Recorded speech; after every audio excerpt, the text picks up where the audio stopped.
Hello, I'm Dr. Max Gowland, the founder of Prime 50 Supplements and also Dr. Max Health.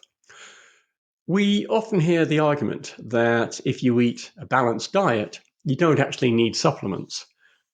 On paper, in theory, this sounds perfectly reasonable. After all, our ancestors survived for centuries without capsules or powders, and surely modern diets with abundant food availability should be sufficient to provide us with all the nutrients we need. But when we dig deeper into the realities of aging, the limitations of our modern diet, and the actual scientific data, a very different picture emerges. For those of us over the age of 50, supplementation is certainly not a luxury. It's actually a sensible, evidence based strategy to maintain our health, our vitality, and independence as we grow that bit older. But are seniors really that different? Well, once we cross into our 50s, our physiology begins to change in ways that makes us much more vulnerable to nutrient shortfalls and health issues that follow. Bone density, for example, begins to decline, especially in post-menopausal women. Muscle mass shrinks at a rate of 1 or 2% every year from middle age, accelerating after the age of 65. And this loss of muscle mass and strength is known as sarcopenia, and it's the biggest risk factor for falls and fractures in older adults. Falling's a bit of a laugh when we're young, but when we get older, it can be truly life-changing. Cognitive changes become more common as the aging brain becomes more vulnerable to oxidative stress, inflammation, and vascular decline. Our immune system weakens, a phenomenon known as immuno-senescence, leaving us less able to fight infection and much more prone to inflammation-driven diseases. Add to that cataracts, macular degeneration, joint problems, polypharmacy, which is multiple medications, declining appetite, for example, impaired nutrient absorption, and also slower synthesis of vitamin D in our skin. And the case becomes obvious. We're just not the same as we were in our 20s, and our nutritional needs are significantly higher, not lower. In fact, when researchers asked older adults what they wanted most out of life, the answers are strikingly consistent. I just want to stay active, stay mobile, independent, and keep doing the things I love doing. It's not simply about living longer, it's all about living better. It's health span, not just lifespan. And nutrition is one of the few things that we can control to actually help our health in our life. So, what does the evidence from diet surveys actually say?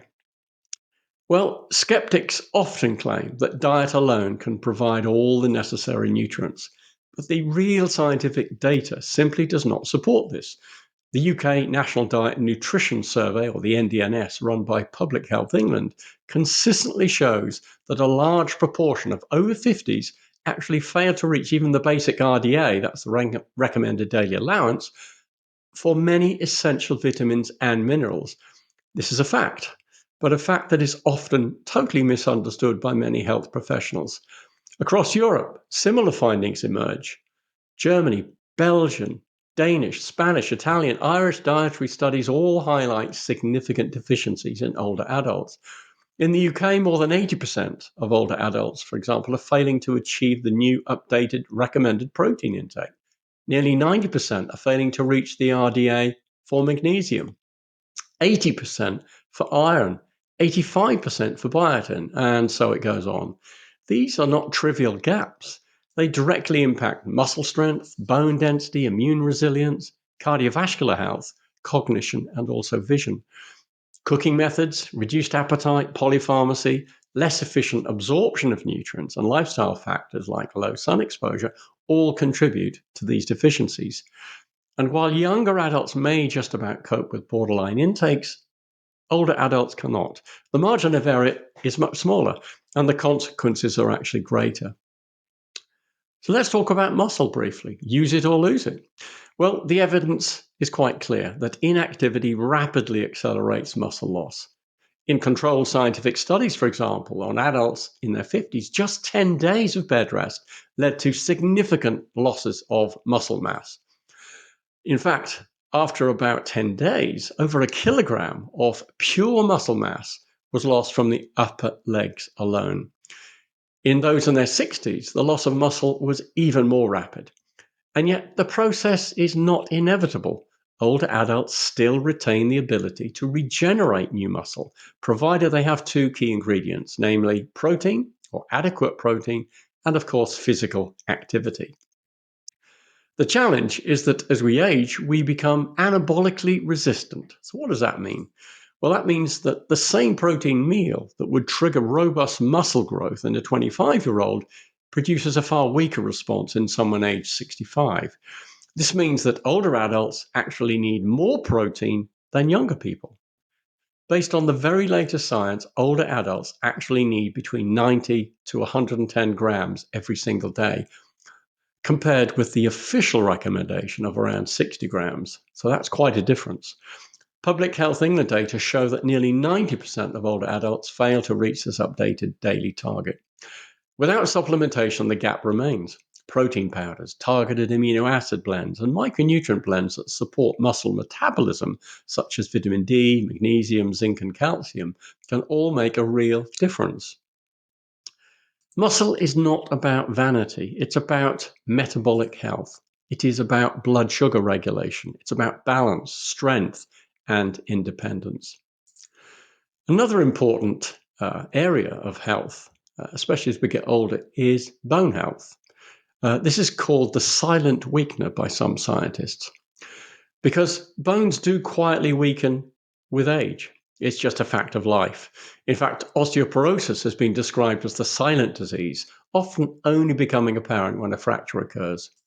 1 in 4 hip fracture victims never regained their former level of independence, and over a quarter actually die within 12 months of the fracture. That stark statistic should make us all think. Bone strength depends on more than just calcium, though. Of course, calcium is important, but so too are vitamin D, because you need the vitamin D for the absorption of calcium. Vitamin K2 is important too, because it helps direct calcium into bones and not arteries, where it's not really needed. Magnesium, zinc, manganese, copper, and even protein itself are all very important. Aging simply reduces bone mineral density, partly because of hormonal changes, but also because of dietary insufficiencies and reduced activity. We should do all we can to look after our bone health, with sensible supplementation playing part of this role.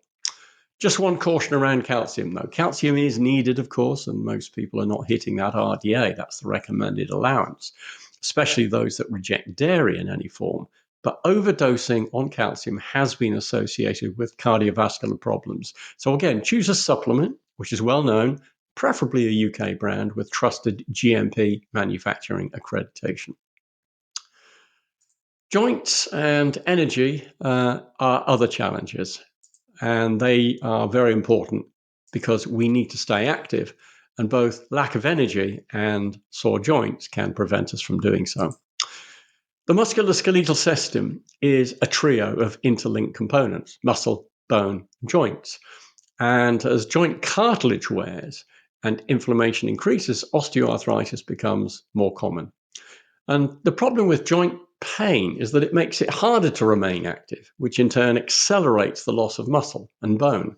And this is what I call the vicious cycle to early frailty, which we all just have to avoid. There are many supplements available, usually based on a single nutrient, namely glucosamine. However, as the joint is so complex in terms of its biochemistry, joint tissues actually need a melange of such nutrients for optimum health, including glucosamine, of course, but also nutrients like chondroitin, hyaluronic acid, hydrolyzed collagen, vitamin C, and also anti-inflammatory antioxidants such as selenium and vitamin E are needed. Lack of energy is another major concern for the over 50s. Fatigue is one of the most common complaints, and it has many, many causes. Mitochondrial decline is one, reduced levels of coenzyme Q10, low B vitamin status, low iron levels, anemia, impaired thyroid function, poor sleep, and even chronic stress. Constant fatigue is a double-edged sword too, as low energy levels will lead to a sedentary lifestyle, which, as we saw previously, can lead you into this vicious spiral to frailty far too early in life. So ensuring our energy levels are corrected is so important to our overall health too. Correcting even modest micronutrient deficiencies with appropriate supplementation can in many cases restore energy levels, motivation, and resilience. Low iron, low vitamin B12, low B vitamins generally, and low coenzyme Q10 are all examples of nutrients that can be common causes of fatigue. Now onto the brain and cognition. Well, the brain is only a mere 2% of our body weight, but consumes around 20% of our energy. In fact, it's obviously a very greedy organ, especially when it comes to nutritional requirements. The brain's therefore highly dependent on a steady supply of micronutrients, oxygen, and also healthy omega-3 DHA fats, which need regularly replacing by consuming those from the diet. But most people are failing again to consume the RDA for many of these brain-relevant micronutrients, including the omega-3 fats, which are only found really in oily fish, which is not everyone's cup of tea. Supplementation, though sensible, does not cure dementia, of course, but it can prevent or it can protect against nutrient insufficiencies that accelerate the brain's decline. And it's well accepted scientifically that such micronutrient deficiencies can have significant effects on our brain's cognitive ability, especially as we age. Another lesser-known brain-unfriendly biochemical known to build up in our blood with age, namely homocysteine, can seriously affect our brain health. Even maintaining optimal homocysteine levels through supplementation with B vitamins has been shown to reduce brain shrinkage in older adults. Linked closer to the brain, of course, are our eyes. So let's talk about vision and antioxidant defenses. Another less well-known potential problem with aging is age-related macular degeneration, otherwise known as AMD. This AMD is a leading cause of central vision loss in older adults. The problem arises in the center of the retina, known as the macula, which is uniquely vulnerable to damage because it is rich in polyunsaturated fats like DHA and constantly exposed to light and oxygen, which is a recipe for oxidative damage. Nutrients like omega-3 DHA and also specifically biomolecules like lutein and zeaxanthin exist naturally in the macula to help protect our eyes against this ongoing oxidative damage. They kind of filter out the ultraviolet light to help us against this damage.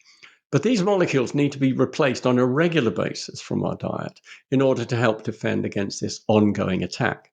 The problem is that these nutrients are not consumed at a high enough level by many people to replace these warning levels. This is where, again, sensible supplementation can help to support macular health.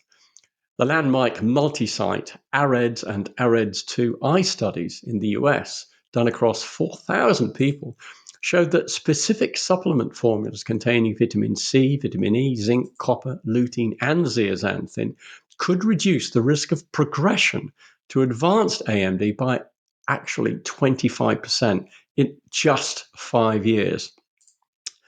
Though supplements cannot reverse AMD, it has now been proved that they can slow its advance. Once again, diet alone rarely supplies sufficient levels of these protective compounds. So let's move on to the heart and our blood, and very importantly, the metabolism. Another really important area of health is what we call CVD, cardiovascular disease.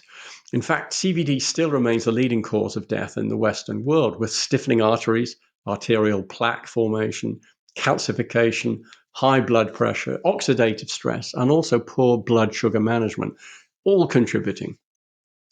From a nutrient viewpoint, omega-3 fatty acids, magnesium, potassium, chromium, thiamine, vitamin C, and CoQ10 all play vital roles in supporting heart and vascular health. Scientific survey data on actual food consumption makes it very clear that average intakes of beneficial omega-3 fatty acids from oily fish fall well below recommended levels.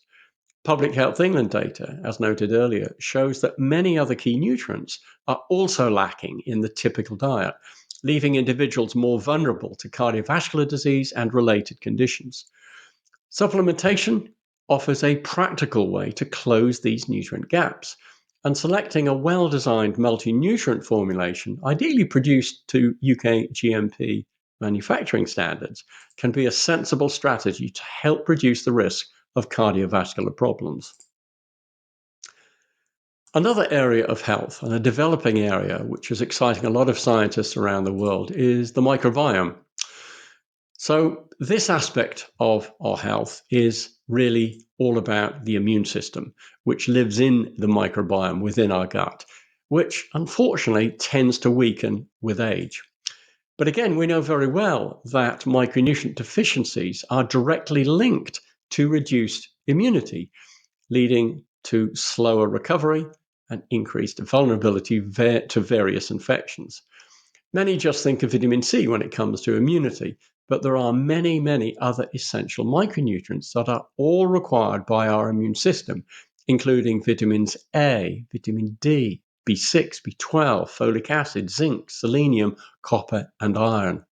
Many of which, again, are lacking in the regular diet according to National Food Intake Studies, otherwise known as the NDNS.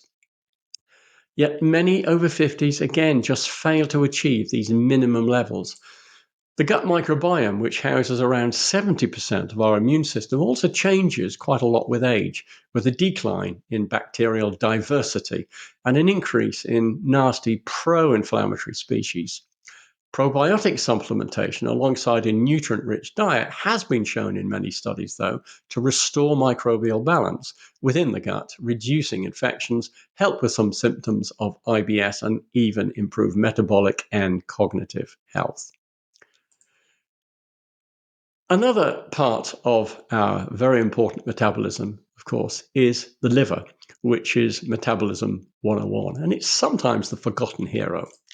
It's absolutely central to our metabolic machinery, regulating cholesterol, storing energy for later use, helping with digestion of fats, making new enzymes and hormones, and importantly, detoxification.